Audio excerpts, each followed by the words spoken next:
안녕하세요. 오늘도 주님 안에서 믿음으로 꽉 찬 알곡이 되기 위해 성경 묵상의 시간을 허락하신 하나님께 감사와 영광을 올려드립니다. 11월 6일 월요일 묵상 말씀을 시작하겠습니다. 오늘의 제목은 받아들일 수 없는 현실입니다. 욥이 긴 침묵을 깨고 입을 엽니다. 자기 생일을 저주하고 죽음을 피난처로 노래합니다. 그리고 하나님을 이해할 수 없음을 탄식합니다. 오늘 본문 욥기 3장 1절에서 26절까지의 말씀을 함께 듣겠습니다. 그 후에 욥이 입을 열어 자기의 생일을 저주하니라. 욥이 입을 열어 이르되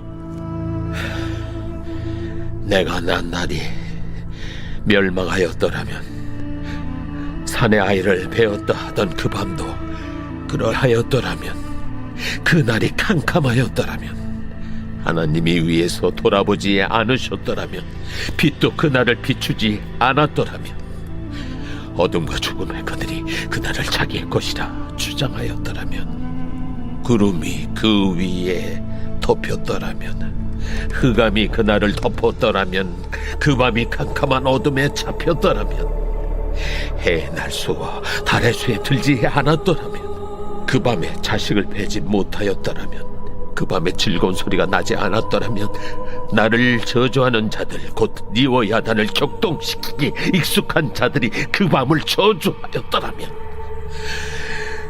그 밤에 새벽별들이 어두웠더라면, 그 밤이 광명을 발할지라도 얻지 못하며 동틈을 보지 못하였더라면 좋았을 것을. 이는 내 모태의 문을 닫지 아니하여 내 눈으로 환난을 보게 하였음이로구나. 어찌하여 내가 태에서 죽어 나오지 아니하였던가? 어찌하여 내 어머니가 해산할 때 내가 숨지지 아니하였던가? 어찌하여 무릎이 나를 받았던가? 어찌하여 내가 젖을 빨았던가? 그렇지 아니하였던들 이제는 내가 평안히 누워서 자고 쉬었을 것이니, 자기를 위하여 폐허를 일으킨 세상 임금들과 모사들과 함께 있었을 것이요, 혹시 금을 가지며 은으로 집을 채운 고관들과 함께 있었을 것이며, 또는 낙태되어 땅에 묻힌 아이처럼 나는 존재하지 않았겠고 빛을 보지 못한 아이들 같았을 것이다. 거기서는 악한 자가 소요를 그치며, 거기서는 피곤한 자가 쉼을 얻으며, 거기서는 갇힌 자가 다 함께 평안히 있어 감독자의 호통 소리를 듣지 아니하며, 거기서는 작은 자와 큰 자가 함께 있고 종이 상전에게서 놓이느니라. 어찌하여 고난당하는 자에게 빛을 주셨으며 마음이 아픈 자에게 생명을 주셨는고? 이러한 자는 죽기를 바라도 오지 아니하니, 땅을 파고 숨긴 보배를 찾음보다 죽음을 구하는 것을 더하다가 무덤을 찾아 얻으면 심히 기뻐하고 즐거워하나니, 하나님에게 둘러싸여 길이 아득한 사람에게 어찌하여 빛을 주셨는고? 나는 음식 앞에서도 탄식이 나며, 내가 앓는 소리는 물이 쏟아지는 소리 같구나. 내가 두려워하는 그것이 내게 임하고, 내가 무서워하는 그것이 내 몸에 미쳤구나. 나에게는 평온도 없고 안일도 없고 휴식도 없고 다만 불안만이 있구나. 오늘 우리에게 주시는 교훈은 무엇일까요? 이 장에서는 사탄은 욥의 뼈와 살을 치면 하나님을 욕할 것이라고 주장하며 또다시 욥을 시험할 기회를 얻습니다. 욥은 온몸에 종기가 생겼고 너무 가려워 제 가운데 앉아서 질그릇 조각으로 벅벅 긁습니다. 그런 비참한 모습을 본 욥의 아내는 차라리 하나님을 저주하고 죽으라고 욥에게 말합니다. 하지만 욥은 끝까지 입술로 범죄하지 않습니다. 이번에도 역시 사탄이 패배한 것입니다. 한편 친구들이 욥을 위로하기 위해 찾아왔고 몹시 슬퍼하며 7일 밤낮으로 함께합니다. 하지만 욥의 고통이 너무 커 보여 그 어떤 말로도 위로할 수 없었습니다. 이어 오늘 본문 3장 1절에서 10절 말씀을 보시면 드디어 욥이 긴 침묵을 깨고 입을 엽니다. 목소리를 높여 자신의 운명을 저주하는 내용의 시를 읊조립니다.